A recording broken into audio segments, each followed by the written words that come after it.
Good evening, Four Seasons, uh, gardeners and plant enthusiasts. Welcome to this edition of our monthly seminar talk. And tonight's topic is epimediums. And we are fortunate to have Karen Perkins speaking tonight. Um, so we plan to go about an hour and then answer any questions, which if you could put into the chat as we go along. If you have something to ask Karen that's on your mind. So with that, I will hand it over to Karen. And again, thank you for doing this for us. We appreciate it. No problem. I am Karen Perkins of Garden Vision Epimediums. I have been retired, and the business has been retired since 2023. But I'm keeping my website up. It's just epimediumsplural.com, and it has a lot of information if you want to look further after this talk. I got into the epimedium business through my ex-husband, Daryl Probst. He was interested in. I need to sit on the couch. Okay. Because I'm writing things. Jane, you have your microphone on. Sorry. Yeah, okay, I just muted. Okay, go ahead. Sorry. So he was interested in the genus because you couldn't find epimediums, and he had heard that there were lots of collectors and that held collections of epimediums and weren't sharing them. So he started writing to people in the US and overseas and making connections with people. And that's how he got into the business. And he ended up starting a nursery to pay for his habit because he was plant collecting in China, which is not cheap. So that's how the nursery business got started. But I'm going to go over a few things about epimediums. I'm going to start with some of the people that were instrumental in getting them sort of on the map. I'm going to talk about their characteristics, how to grow them. The two main areas that have epimediums are Japan and Korea, and also China. So I'm going to talk about those two different kinds of epimediums. And then I'm going to talk about some of Daryl's trips to plant collecting trips to China, and also how to use them in your garden.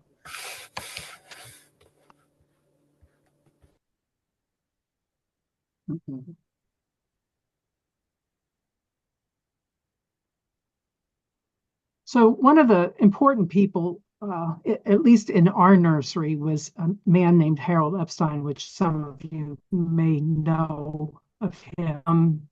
He lived in Larchmont, New York, and he made 29 different trips to Japan, one of the areas that epimediums are native to, and he brought plants back and held them in his garden. And Daryl found out about Harold and met him at a rock garden symposium, and then started visiting Harold's garden sort of toward the end of Harold's life when he was in his 90s. And he would go and study the plants. I think he did that for about 4 or 5 years, and Harold never gave him one little piece of epimediums, and he had been growing them for years and had big patches and lots of seedlings, open pollinated seedlings. So that's actually where we got the nursery business started. When Harold was getting to the end of his life, he finally realized that Daryl was serious about epimediums, and he wanted Daryl to have pieces of his collection so that they would be perpetuated. So he let his gardener dig plants. And since Daryl had been going to the garden for over so many years, he had marked some of the seedlings that he thought were worthy of introduction. So many of the plants that we carried in the nursery were plants from Harold. My advance isn't going here, so I'm just going to have to do the next thing. And Harold was friends with another person who was instrumental in epimediums, William T. Stern. He wrote the monograph on epimediums and other Berberidaceae in, I think, 1927 or thereabouts.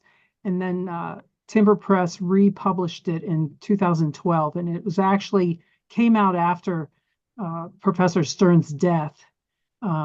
But it's kind of like the Bible on epimediums. And this is a picture of Professor Stern on the left and Harold on the right, when Harold went to England to see a show at the Royal Horticultural Society in Westminster of some of the new Chinese epimediums that were becoming available. This gentleman's name is now I'm like totally Robin White. I have to look at my captions. I haven't done this talk in a few years, so forgive me. He's famous for amber white and some other epimedium hybrids, but there was a gentleman from Japan named Mikanori Ojisu who was visiting the Sichuan province and writing about the plants in Sichuan. And that Sichuan has a lot of epimedium that are native to the area, Sichuan, China. And he would collect pieces of the plants, send them to Robin, and Robin would grow them on. And then he was hybridizing with them. And his collections were shown at RHS Westminster in 1995, and it caused a big hubbub in the horticulture world because no one had seen epimediums like this before. So I'm going to talk about some of the characteristics of epimediums. A lot of people think of epimediums as shade plants that are running, that are spreading, and also very drought tolerant. And I think that is sort of a not exactly false, but not totally true. I think what has happened is that the plants that are with epimediums, for years and years and years, if there was only a handful of them, and these are examples of those handful that you could get in the trade. And if someone comes up to me and tells me that their Aunt Edna gave them an epimedium like 30 years ago, I say, what color is the flower? And I can tell them what it is, because that's about all that you could get in the trade. It's a little different now, but most of those plants, all the ones here, except for Lilify in the bottom right-hand corner, are derived, or they're hybrids that are derived from a cross between a not drought tolerant epimedium species with a drought tolerant epimedium species. And the drought tolerant species are native to the Mediterranean, around the Caspian Sea, around the Black Sea, and Western Russia and Eastern Europe. So and they're runners, except for Lilify here. So people think that they're all runners. Most of the ones that I sold, I offered at the peak, I offered 170 different species and varieties of epimediums, and the vast majority of those were clump forming and not drought tolerant. So I think some of them are truly drought tolerant, and I think maybe compared to other herbaceous perennials, epimediums most epimediums might be a little more drought tolerant than them, but not all of them. So be careful when you think of them as drought tolerant, because especially the Chinese species, a lot of them are not drought tolerant, and you'll kill them if you put them in a dry site. One of the things I like about epimediums is that the fact that so many of them have different spring foliage color than their normal summer foliage. And I think I like this as the best feature of epimediums. They can either be sort of a netted red color, or the entire leaf will be colored, or splotching, or a band around the edge. But I think it's a sort of an underappreciated ornamental feature of them. And some of them even have some fall color, but I would say the vast majority of the colors, the foliage color, comes in the springtime. And some of those that have the spring foliage colors also have a second growth flush. It's kind of a characteristic of some epimediums, some species. They very early that's one of the good things about them, because many of them sort of smallish flowers. So the fact that blooming in the spring when not much else is out, they start blooming for me I would say like late April. I imagine your epimediums are starting to bloom now. Generally, like the mid to the end of the daffodil season is when they're in bloom. But anyway, they come up early. They start blooming immediately as soon as they uh, bust through the ground, as soon as the ground thaws out. Then they'll put up their first growth flush. If that's variety has spring foliage color, it'll have color.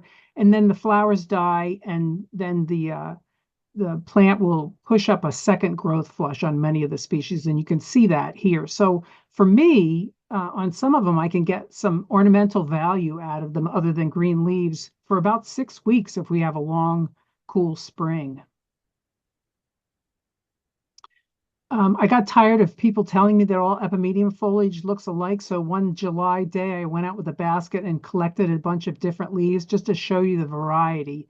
And some of these leaves show you kind of illustrate why the epimediums are in the barberry family. You can see these spiny leaves forms. Mostly those kinds are the Chinese varieties, and the ones that have heart-shaped leaves generally come from Japan. I am lucky because I'm in Zone 5B in north central Massachusetts. So I can grow epimediums if in a good an area that has good soil. They grow best in humus rich, partial shade or bright shade. But I can get away with growing them in several hours of sun. If you put them in too much sun, it won't kill the plant. But as you can see on the right-hand side, this is what your foliage will look like. This is an example of Epimedium corianum, which back under the tree, the foliage is nice and green. This is planted on a septic system, so it's horrible soil. And the plant had grown out into the sun, toward the sun, and you can see what the sun is doing to some of the leaves. So it'll tell you that it's unhappy. So all you need to do is just move it to a better place. So I would play around a little bit with and play around with the sun, because the more sun that you can give it and not have the foliage marred, you'll get better bloom, you'll get better bulking up, the plant will grow better, and you'll get better spring foliage color. This is an example of leaves from the shade, from the middle sun area, the spring foliage color, and the sunnier spot. So these red leaves would have been down in the front here when the plants were coming up. And this is the same plant too, pubescens, Epimedium pubescens. These are leaves that have grown in the sun. They tend to be smaller, and then the leaves that grow in the shade tend to be larger and greener. Fall color, you can see some of the different fall colors. Like I said, it's probably just, I would say, a fraction of the ones that have spring color. Not all of them had spring color. And on my website, the colors have to be remarkable to be included. If they just have like a little bit of a tint of fall color or spring color, I usually don't make mention of it. I try to list the best of the spring and fall colors. And I also group them into evergreen, semi-evergreen, and deciduous plants. People ask me what evergreen is. Like this is what an evergreen plant down on the left-hand corner looks like after a typical winter here. So I would cut that foliage back. If the foliage looked good at that point, I would leave it, and the new growth would just come and grow up above those old leaves. If you want to get a bigger plant, that's a little trick that you can do. Epimedium exrubrum sweetheart here. Some years it stays evergreen all year, but I consider it a semi-evergreen plant. This is what a deciduous plant looks like.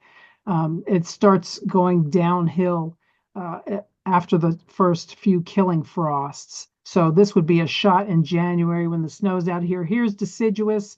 This would be considered evergreen, and this one probably a semi-evergreen plant. And underground, everything on an epimedium that you see is leaves or the petioles.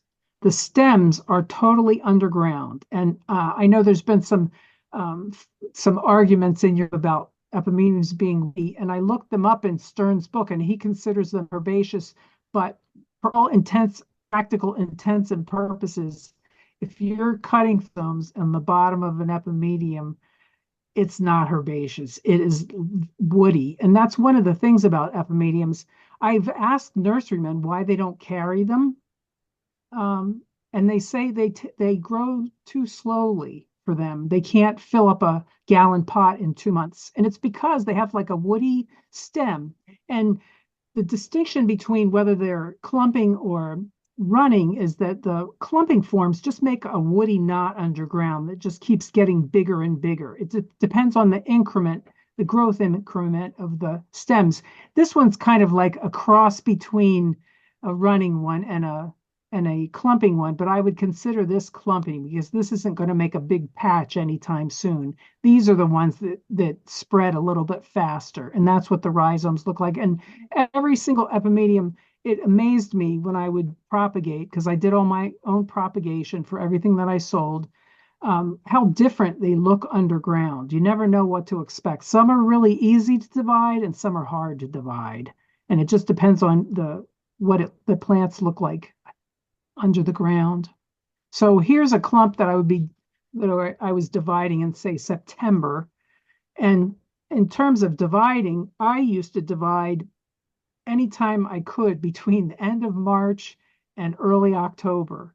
But I would say before, like a regular perennial, if you divide it before the new growth starts coming out, the new soft growth, or say like August through the end of September or until October would be the best times to divide. And I found that digging the clump up and then cutting it with this, I have a serrated curved stainless steel knife that Lee Valley Tools sold. I haven't looked to see if they're still selling it, but if I was stranded on a desert island, I would take a roll of duct tape and this knife and I would be set for life. So you can cut the foliage back, you can divide it. And when I would divide the clumps, what I would do is get a hose restrictor and spray off the soil so I could see what I was doing with the root system. And then I would saw through part of the clump and then pull it apart with my fingers so that it cracks and divides at the weakest point.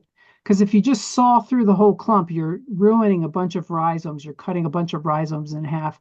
But if you can get sort of a handhold in there and just pull the clump apart, then it creates the least amount of damage. And then just replant the plants back. If you're doing it in late summer, cut the foliage back about a third.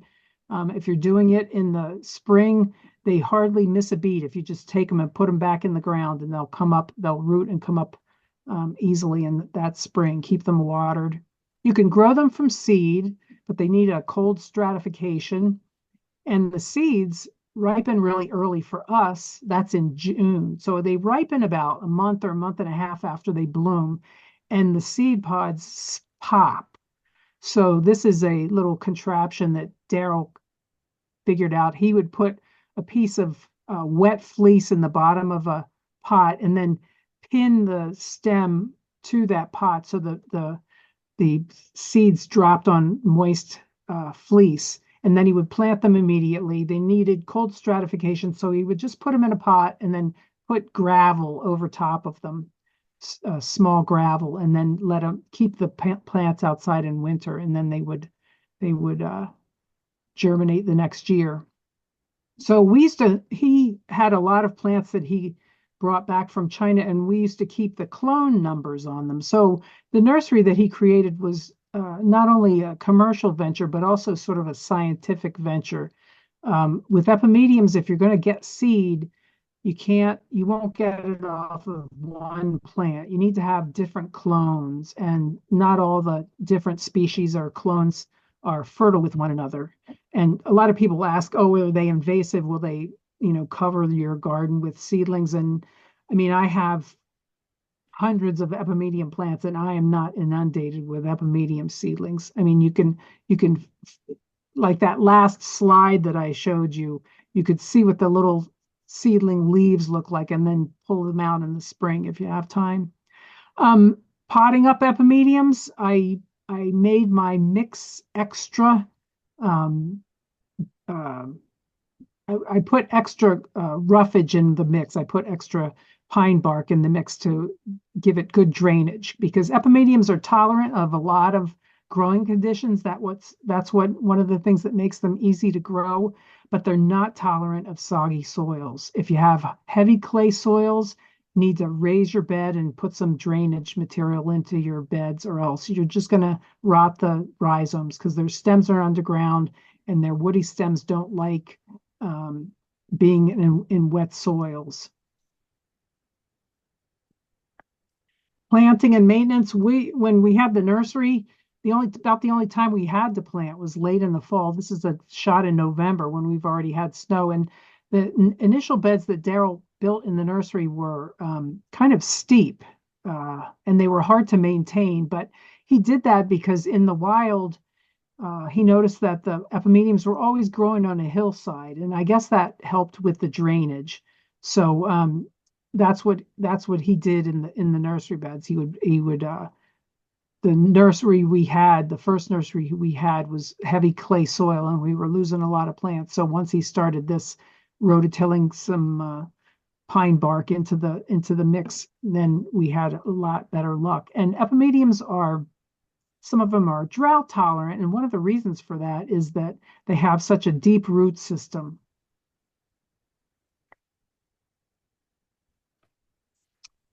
Overwintering, like if you're going to grow epimediums in pots or troughs, the thing that you want to be careful about, and these are my cold frames, I would put about 6 inches of pine needles on top of the cold frames so that the plants would freeze and stay frozen.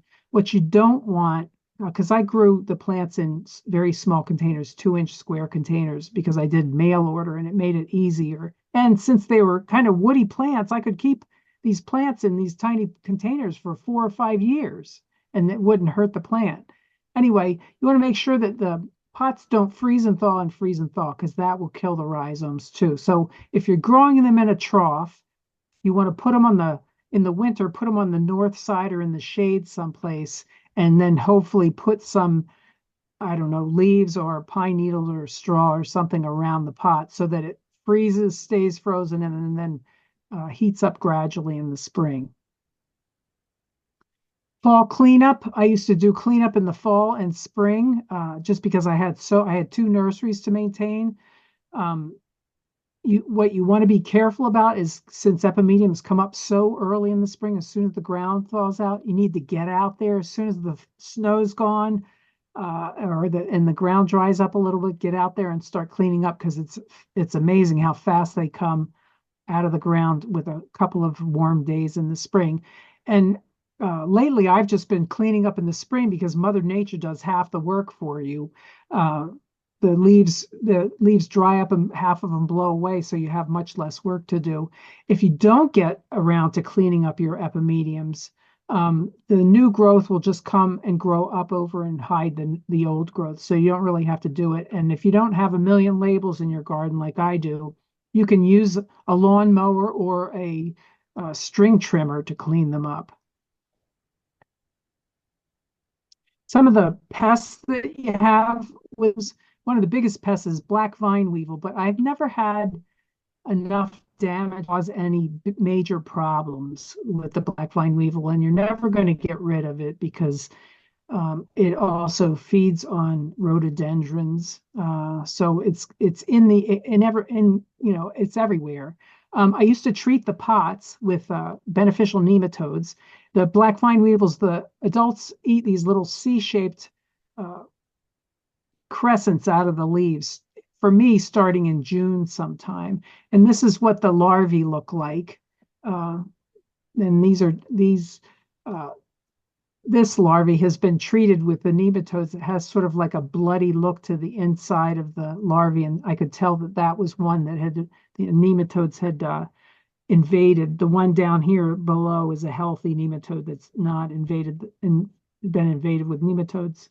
Healthy grub that's not been invaded with nematodes, and the grubs feed on the roots.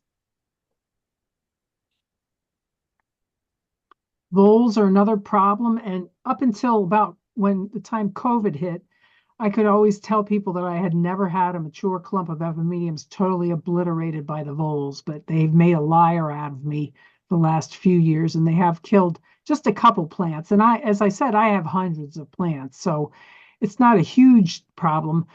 Sometimes the voles will get them like this picture up on the upper right hand side. This is a shot in the middle of the summer, and I was looking at my garden, and this is what the epimedium plant looked like. The leaves were getting a little bit yellow, so I pulled the plant up, and this is what it looked like underneath. The vole had eaten the bottoms of the roots and the bottoms of the rhizomes off of this plant. So I just cut the foliage back and submerged it in the ground, put the soil over it, and it took off again. So you can use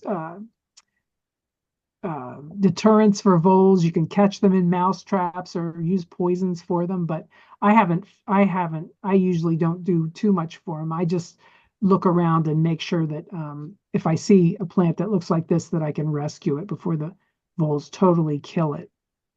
So epimediums don't have huge pest problems. The rabbits sometimes will go after the new growth. I've had that happen, and sometimes it happens and sometimes it doesn't. Some people have lots of trouble with it. I have almost my whole garden is epimediums, and I have rabbits, and they haven't really bothered them enough to be a pest. So here are some of the Japanese epimediums, the list of Japanese epimediums. Bicolor giant. This one is about a knee-high plant, and one of the complaints people have about epimediums is that some kinds bloom underneath the foliage, but as you can see here, the leaves are so small at that point that they're not obscuring the flowers, so it isn't too big of an issue. This is bicolor giant in the fall. It has good fall color if you have it in a little bit of sun. I have an area that gets midday sun, and that's where this picture was taken. French braid and waterfall are some of the larger epimediums. I would say they probably get up to about 16 inches high and a little bit wider than that in diameter. And they have kind of a little bit of a shading on the edges of the leaves for the spring color. So the spring color is in evidence as soon as the plants come out of the ground, and then it is there when they're blooming. And then as the leaves mature, then the leaves turn green and the spring color disappears. Dark Beauty is one of the open pollinated seedlings that came from Harold Epstein's garden. This is why it's called Dark Beauty. It almost has black foliage in the spring, and I've tried to pair it with daffodils that bloom at the same time because they really show up against the dark foliage. This is the second growth flush, and I think the color is inspired by the cold temperatures. Like when this is coming up in the end of April, early May, it's very cold here. This growth would be happening in June here, so the colors are not as vibrant later in the season. The Japanese have loads of different kinds of varieties of epimediums. They're native. They have a few species native to Japan, and they've been hybridizing them for years, and they like the weird forms of epimediums. Mizuhomaru is one that the spurs on the flowers remain curled in the cold weather, and then Sudama has these buds that never open. This is Epimedium pinnatum subspecies colchicum is one of the plants from that section of Eastern Europe that is very drought tolerant, that has a lot of hybrid plants on the market. And this is one of the reasons why epimediums have the what do you call it? People think they're drought tolerant is because of this plant a lot. And this clone was collected by the National Arboretum, and they allowed Daryl to put a cultivar name on it because it was so showy with the fall color, Thunderbolt. And depending on where it is, I think it's just the amount of light that it gets. The fall color can either be this sort of mahogany color or a real dark color. So I haven't discovered what makes the difference. Another one of those drought tolerant species, this one's from Turkey, is Pubigerum. that has tiny flowers, but very long stems, and the flowers bloom way above the foliage, and the flowers look like little molars. Sempervirens is a species that's native to Japan, and there's a lot of variegated forms. This form Daryl got from Japan, and he just named it variegated number 1. It's one of my favorite ones. When it comes out in the spring, it has the pink in the leaves, and then that pink gradually turns to white. And even in the fall, the variegation fades over time, but even in the fall, you can still see that the leaves are variegated. And it's a kind of a smallish plant. Sempervirens tends to be a smaller one. Most of the truly drought tolerant epimediums are running types, but Lilac Cascade is a nice clumping form. And I found out, but through experience, through not watering my cold frames when they should have been watered, that this is one of the more drought tolerant clumping ones. So this is a nice showy plant. It has spring foliage color, nice flowers, makes a nice big plant, and also is a particularly drought tolerant. Sunshowers was developed by Kelly Dodson. It's one of the longest blooming epimediums. Most epimedium flowers bloom for a week or two, like any other perennial, but this one can bloom for a month for me. It's very floriferous. It has this nice speckling of the foliage.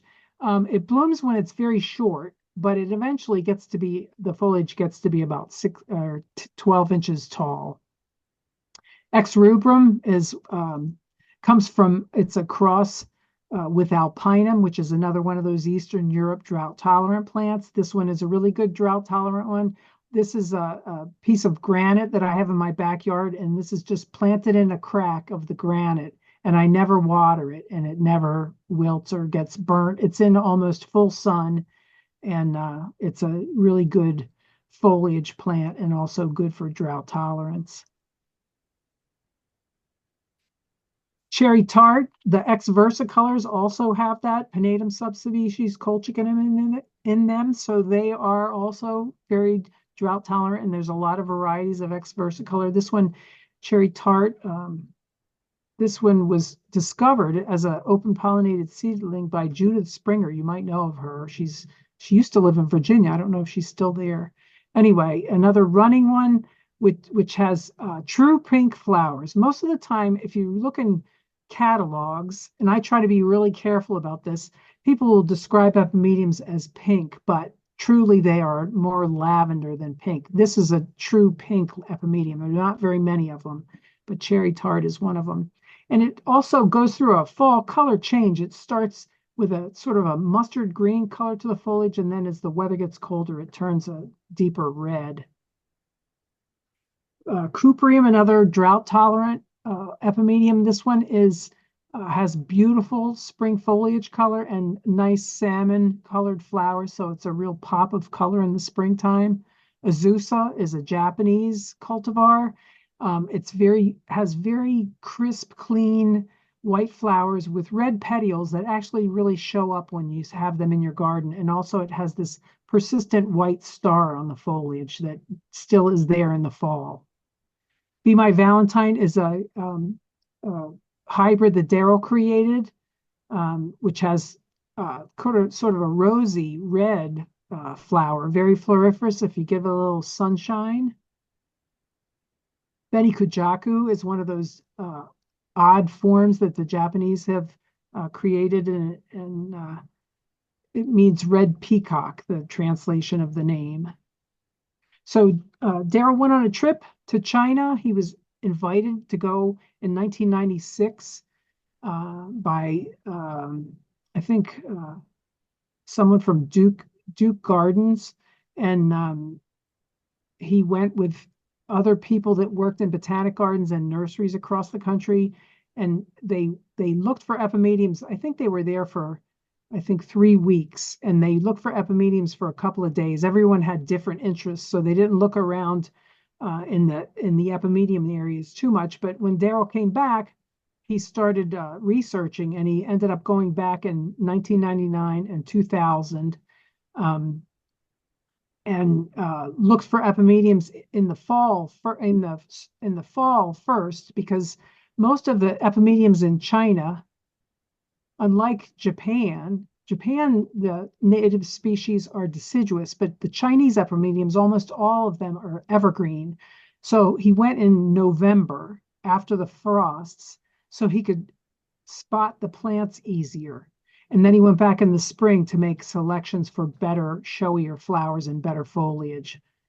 So he went to the Sichuan Valley, which is a big breadbasket, one of the breadbaskets in China, um, where they terrace the hillsides to grow.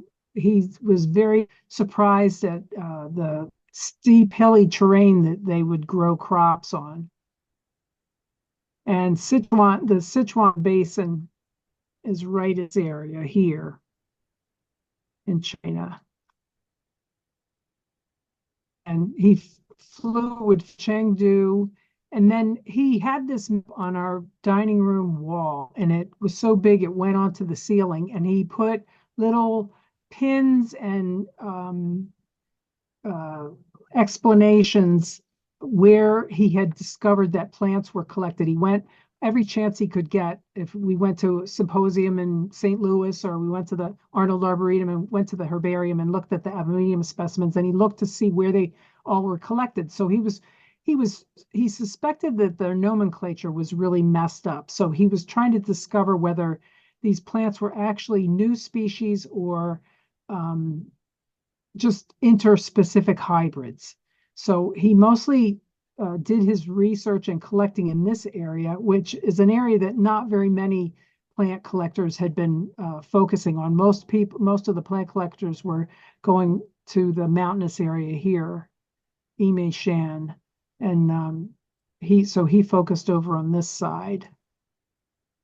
And he went with Mr. Mu, who was the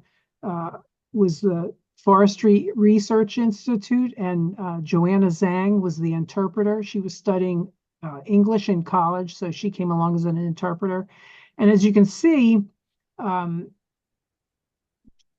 ended up, after he went on those 2 trips, he ended up hiring Joanna for, I think she did 27 more trips for him, because it was easier for her to move around the country.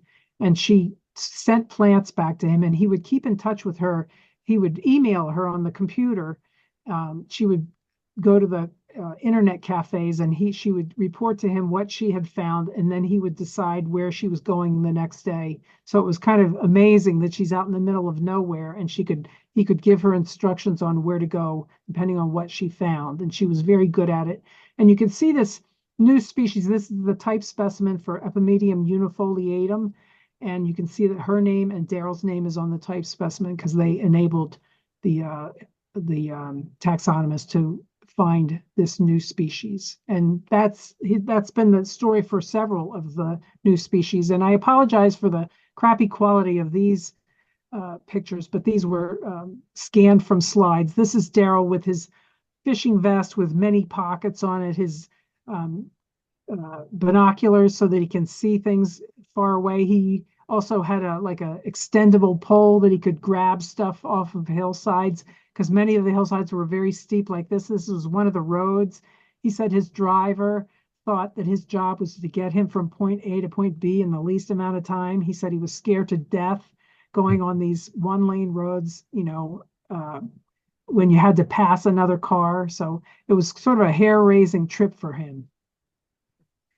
In this area, this is the area where he discovered Epimedium ilicifolia. He found that growing. He didn't discover the first plant of it, but he knew it was in this area, and he found it there.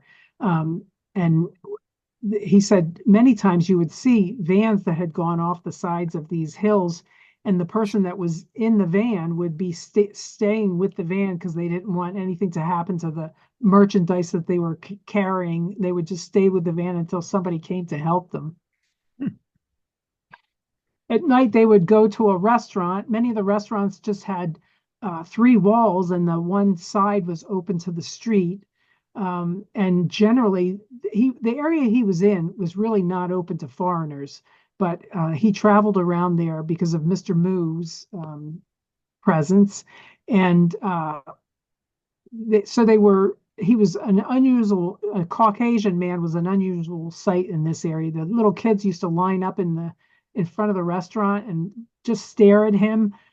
They had hot pot most nights, wide variety of foods. He said he lost 25 pounds on that trip. He was a very picky eater before he went on that trip, and when he came back, he was okay at trying a lot more things. But they generally would order scrambled eggs as one of the dishes so that he would at least have something that he could eat.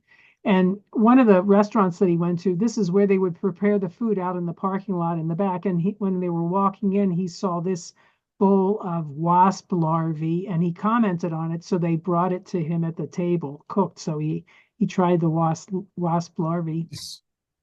And this was one of the nights he had they went to a Kentucky Fried Chicken knockoff restaurant. I guess they're popular in China. And he said that the owner got his wife and his son out of bed so that they could come and take a picture with the white panda, they called him. This is the Dabashan area that he was in was very poor coal mining area. And you can see that they have a little house with a little pen here that they keep their pigs in. This is where they're growing potatoes. He said they grew corn and potatoes, which was he wouldn't expect them to do that, but they grow a lot of their crops on very steep hillsides, but they have their satellite dish there. And when he was there, remember, he was there in 99 and 2000, and they were doing a lot of construction on the roads, and it was all done by hand. It was all done with wheelbarrows and manual labor. And some of the local villagers used to make their living by hanging out in particularly bad areas of the road so they could dig out the vans that would come through and get stuck. And that's while everybody's sitting around waiting for this guy to dig the van out, Daryl's looking for hedgerows and natural areas. But he said it in many areas, there was so much cultivation that it was hard to find native plants because a lot of the areas had been farmed. This was a picture of a boulder that they found, and they spent 2 hours looking at all the different varieties of plants growing on this boulder. And China has a very huge diversity of native plants because they've never had an ice age. They've never been wiped clean of their native flora. So all the plants have just sort of a lot of them have gotten into the mountains and been stuck in the valleys of the mountains and where they couldn't move, and they just developed into different species. Epimediums are over-collected in China for medicinal purposes, and the most famous purpose of that is erectile dysfunction. I have never tried it. I've never tested it out, but this is a package of tea that I bought in a local town here. Daryl used to use the medicine men to tell him what epimediums were in the area. He would look up the medicine men, but he didn't want the medicine men to collect for him because they would just indiscriminately pull plants out. He just wanted a little piece, like a little piece of a clump like that. I did a talk in Montreal a few years ago, and this is one of the plants that is used for medicinal purposes in China. And I found a Chinese apothecary there, so I was looking for epimedium, and this is what they had for epimedium products in that apothecary. So Chinese species, the flowers are a little different than the Japanese species. They have more of an abbreviated cup and more spider-like sepals. These are the petals. These spurs are petals. The sepals are these aren't even part of the flower. It's just the sepal, the leaf, and then a cup. But you can see the cups on these are very, very small compared to the Japanese ones. So some of these Chinese ones I have trouble growing in my Zone 5B garden. Epimedium acuminatum. Some years it does well for me. Other years it doesn't. I have some patches that have survived. I've been growing epimediums on my property here since 2009. So they've been growing for a little while. But this plant does not do very well for me. Brachyrhizum and leptorhizum. Professor Stern was a splitter rather than a lumper, and the big difference between brachyrhizum and leptorhizum is leptorhizum spreads and brachyrhizum clumps. So they are very similar in what they look like. They have good spring and fall color to the foliage, and they're very kind of a low growing epimedium. I would say like 6 inches, 8 inches tall, the foliage. Short Story is a hybrid of brachyrhizum that does much better in the north here. It gets to be a big plant, and it's similar, but it's a much more vigorous grower for us here. You can see the second growth flush on it. This is what the first growth flush looks like when it's blooming. And local breeder Mark McDonough created this one. Brevicornu is not evergreen. It is deciduous, one of the few Chinese species that are deciduous. It has this flecking as its spring color, and it's another one of the plants that blooms for a really long time. This one and Stellulatum, the two species, look very similar to one another. They have these white starry flowers, and they both bloom for 3 weeks to a month. And they're very early bloomers too. Daryl was really surprised to find, especially thinking that epimediums were drought plants, to find that many of them would grow near waterfalls where the splash would come and constantly drip on the plants. But they're on the side of a hill, so they have good drainage. So this is an example of Chinese not liking drought conditions. They like even moisture in the soil. So David I. flavum and Campanulatum all are very difficult for me to grow. I've barely kept each of them in the garden. I have a couple of plants of each of them, but I think it might be, I don't know if it's pH, because most of the Chinese epimediums grow in limier soils. The Japanese ones like more acid soil, which is what I have. So it might be a combination, or it might just be a hardiness issue. Epsteinii was named after Harold Epstein right before he died. He was very happy about that.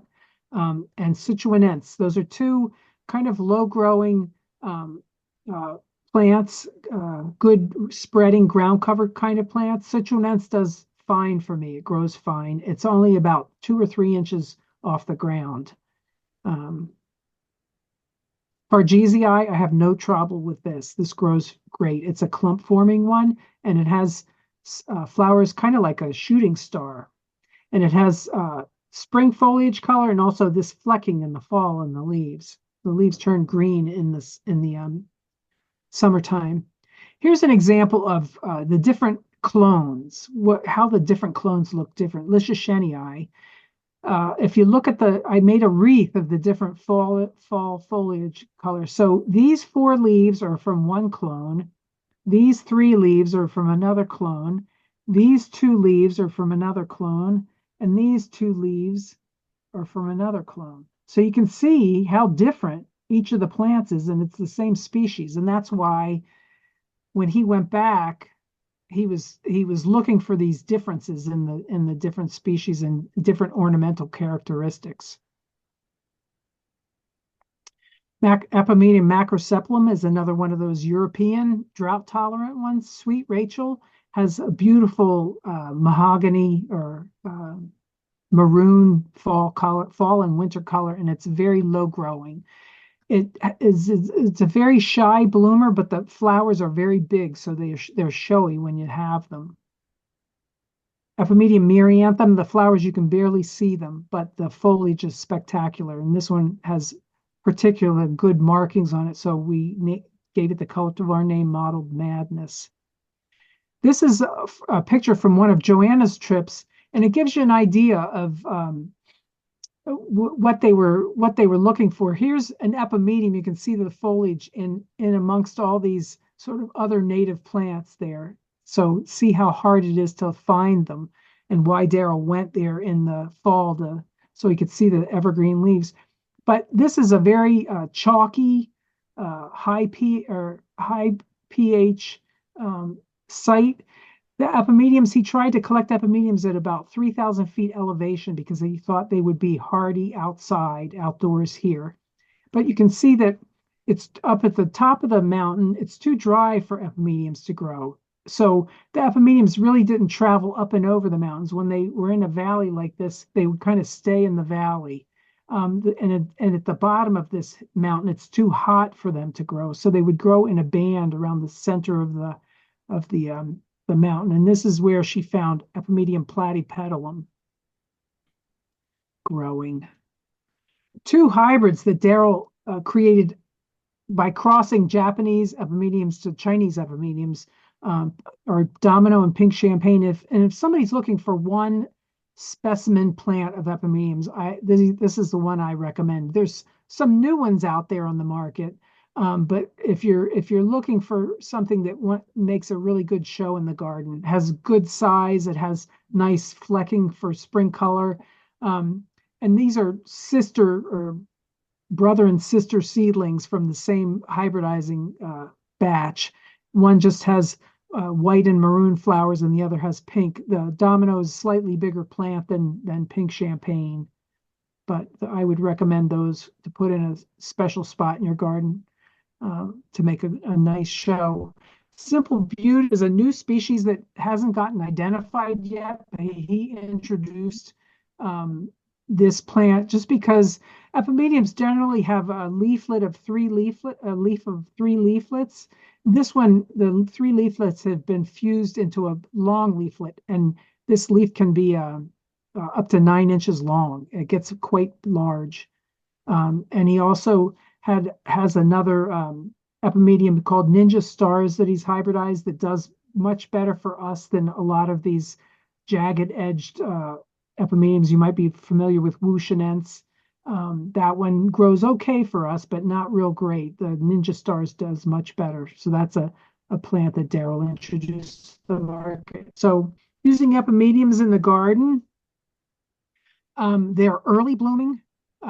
So one of the things that you can do with them is layer them in a sequential show with early bulbs. And this is that patch that I showed you at the beginning when I was demonstrating what the too much sun can do to the patch. This is where it is. It's under a metasequoia, and we have it layered with Chionodoxa and Scilla.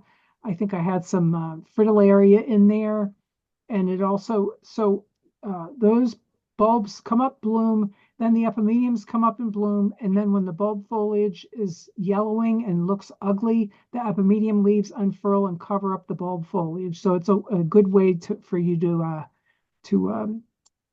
have a long season of interest in the garden.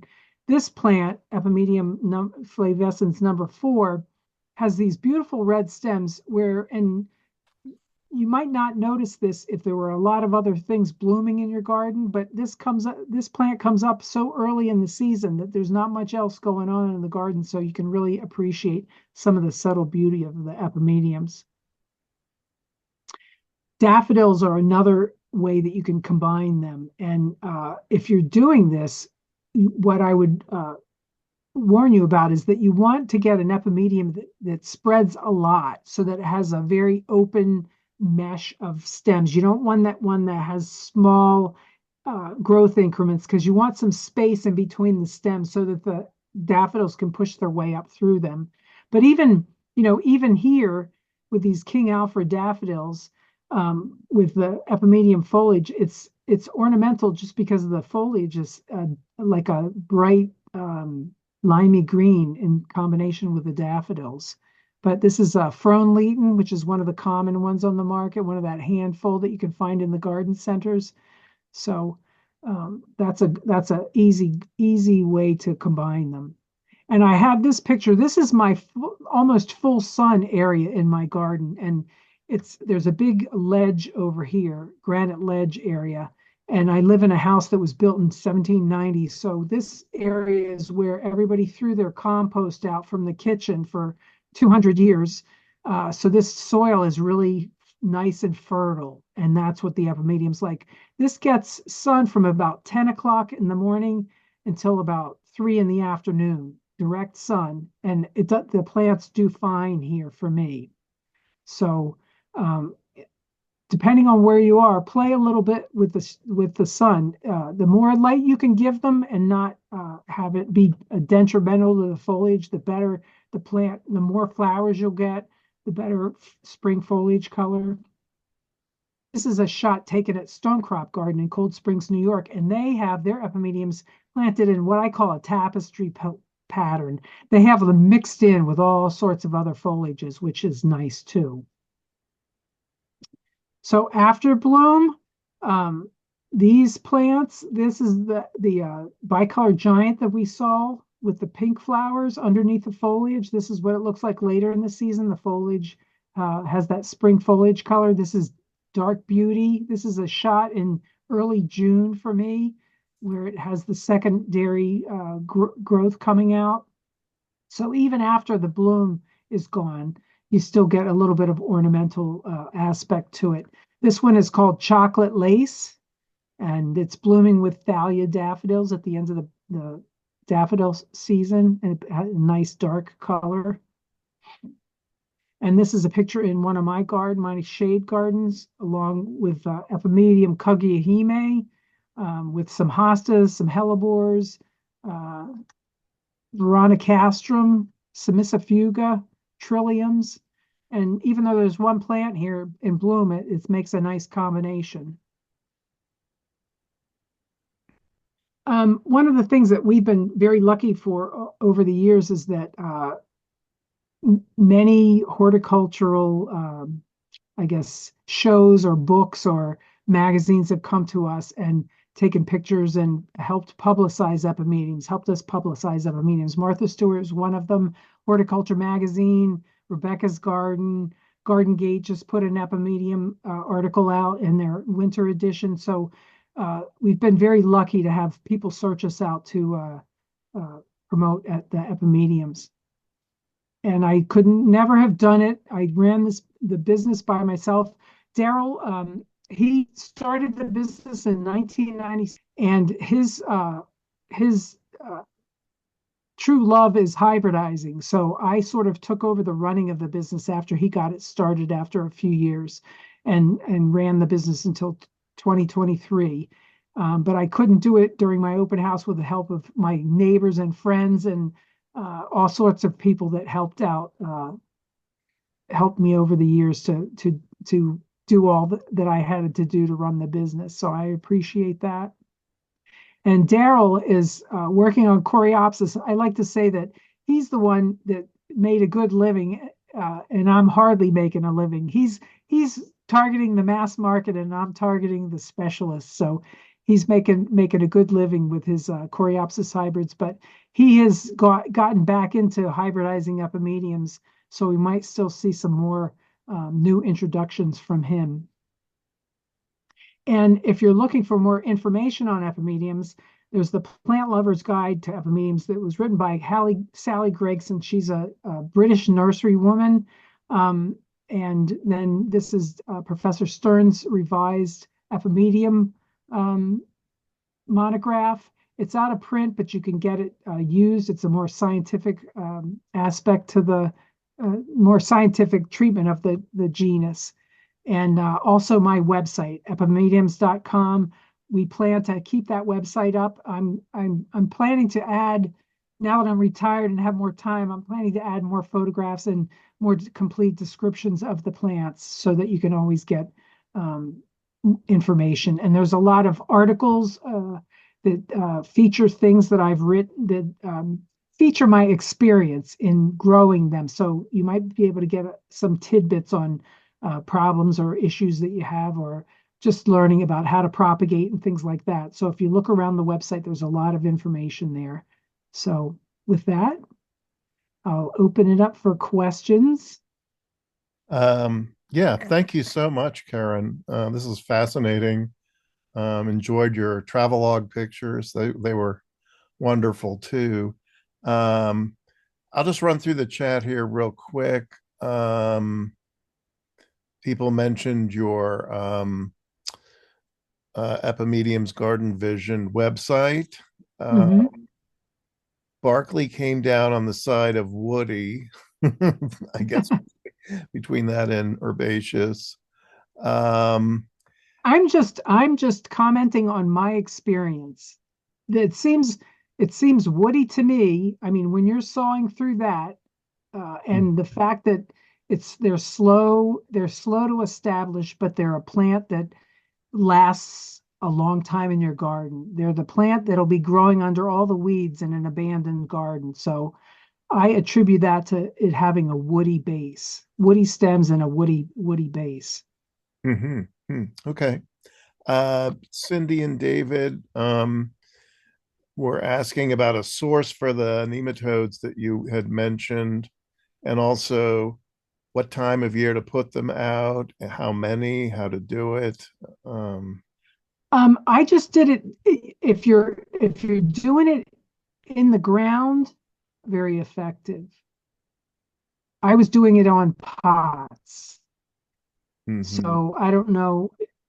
I was treating pots. They say it's not as effective, and I did not do use it in my garden.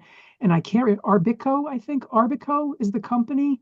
It's been a few years since I've done it, so I think that's the name. They're in California. The place that I used to get them changed just a couple of years before I quit doing it. But you can look up beneficial nematodes. I think it's Arbico is the mhm. name of the company, and I would put them on like my climate. You have to do it according to your climate. I would put them on. I'd put them on. I think two two treatments. It tells you in the instructions, two treatments, and I would do them like the end of August and then mid-September. You want to get you and you put different kinds down. There's different species. Some are better in colder weather and some are better in warmer weather. But the website tells you that information. But Yeah, if you're not growing in pots, I wouldn't waste your money on nematodes yeah. because Brian, it's not gonna work as well. one of our Brian Needler just mentioned Arbico has them. So Yeah, yeah. That's where I bought them. um, Barkley gave a link to the serrated knife that you Oh, were. good, good. So That that is wonderful. Cutting back ornamental grasses, epimediums, hmm. sawing through the woody stems or woody bases of perennials. I love that knife. I should get a commission. I've told so many people about that this knife. was this was leevalley.com. So Yeah, yep, yep. okay. And I like it because it's curved, and I've never found another curved one. It's curved and it's not too thick. It's a little flexible. Hmm. It feels like an extension of my hand. I love using it for gardening. It's very useful and Mhm. it stays sharp forever. Hmm. Barclay asked if it was better to leave the old foliage in the spring. Um, well, some people like to clean up their garden, and if you have a lot of epimediums, you might have some, I don't know, sometimes they get what do you call it? Fungus. Like if it's a really wet summer, sometimes you'll get leaf spot. So if you want to clean it up, I did it, for that purpose, just since I had so many of them here. Um, Mhm. but you don't have to, especially if you just have a couple of plants in your garden. You don't have to. The new growth will come and grow over the old growth. Mhm. Might have a little bit of the skirt hanging out of the old foliage, but um, it's up to you. Um, I was curious about their pollinators, both in in China and in Japan, and also whether any of our local bees or whatever are show any interest in them. Do you know anything about I've that? seen mostly bumblebees. I've seen some hummingbirds on them. I've seen all kinds of the native bees. Not too many honeybees, but mostly native small bees on them. Hmm. And Um, I don't know what they're pollinated with in Japan and China. hmm. Are they deer resistant? I know you mentioned They the. are. That's one of the things I always forget. It's mostly the deer. Sometimes the deer will nibble them, but they don't. I've never had. And I have to say, I don't have a big deer pressure here. We don't have tons of deer here. So some of my customers have told me that they had deer problems. I've had more people have told me they've had trouble with rabbits eating the new growth. If you can get the rabbits not to eat the new growth, then you can have them through the season. Sometimes the rabbits will chew on the foliage, the evergreen ones in the winter. I've noticed that they do that around here, but I have lots of epimediums and I have not had any, I mean, they haven't decimated anything for me Mhm. Okay. here. Yeah, Cindy commented that I've been cutting back for the past few days. Some have winter burn, but I find the new growth springs forth and flowering is more visible when cleanup is done. So, Yeah. um, Chris asked if there are anyone still searching for new species in Korea, Japan, or China. I don't know if there are, but Daryl still has a bunch of plants that he collected that he's trying to get taxonomists to identify. He thinks he has about 25 different kinds that still are new species, new to science. Hmm. So Wow. Um, Again, Barkley asked if there are any sources now for ordering there epimedium. are, and if you go to my website, that's one of the first things that I say. That's every source that I know of, I have listed there. It tells you whether they're in person or mail order. Unless you live right next to a source, you're going to have to mail order to get any kind of selection. Um, and if somebody finds new sources, let me know and I'll add them to the website. Mm-hmm.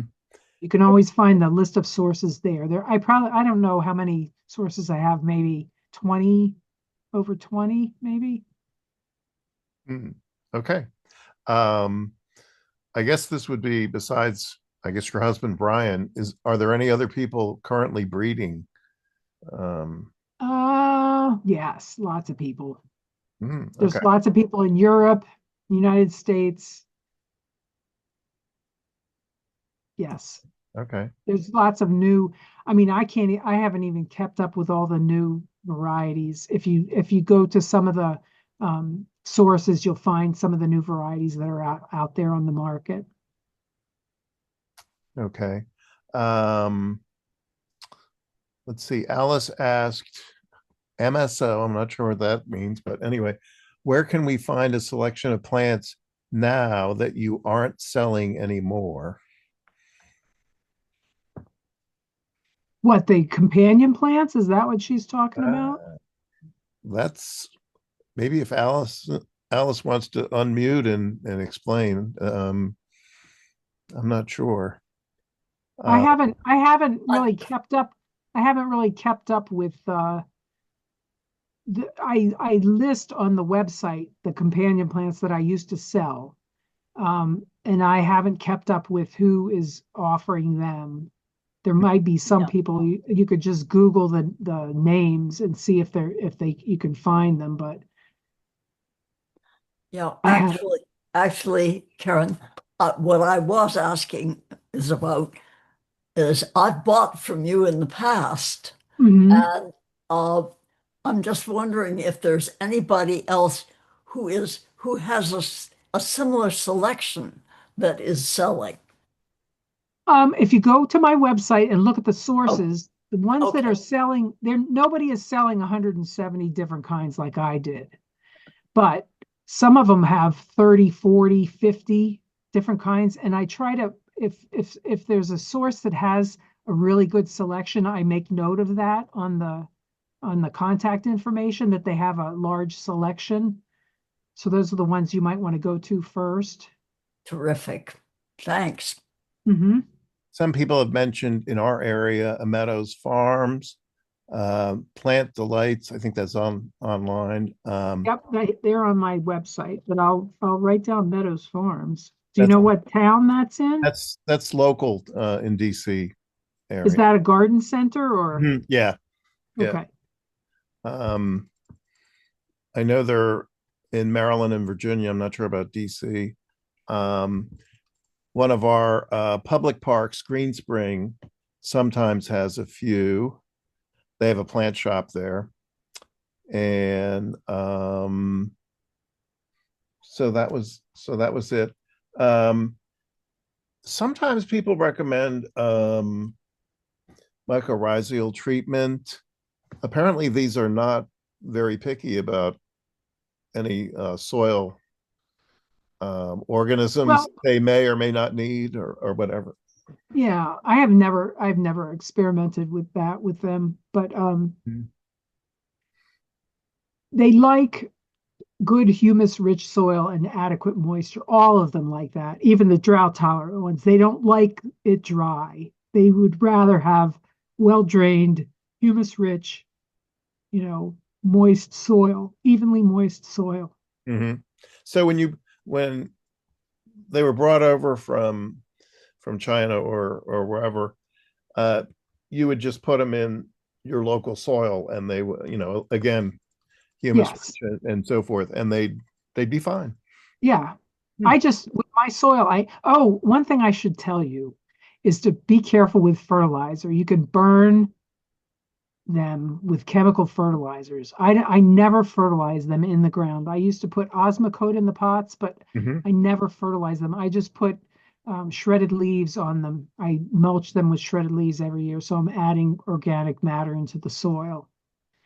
Very particular about, they're very sensitive to chemical fertilizers. So that's one of the things that makes them an easy plant to grow. Hmm. Yeah. Okay. All right. Well, I think we'll wrap that up at this point. And again, we appreciate it. I'm going to stop the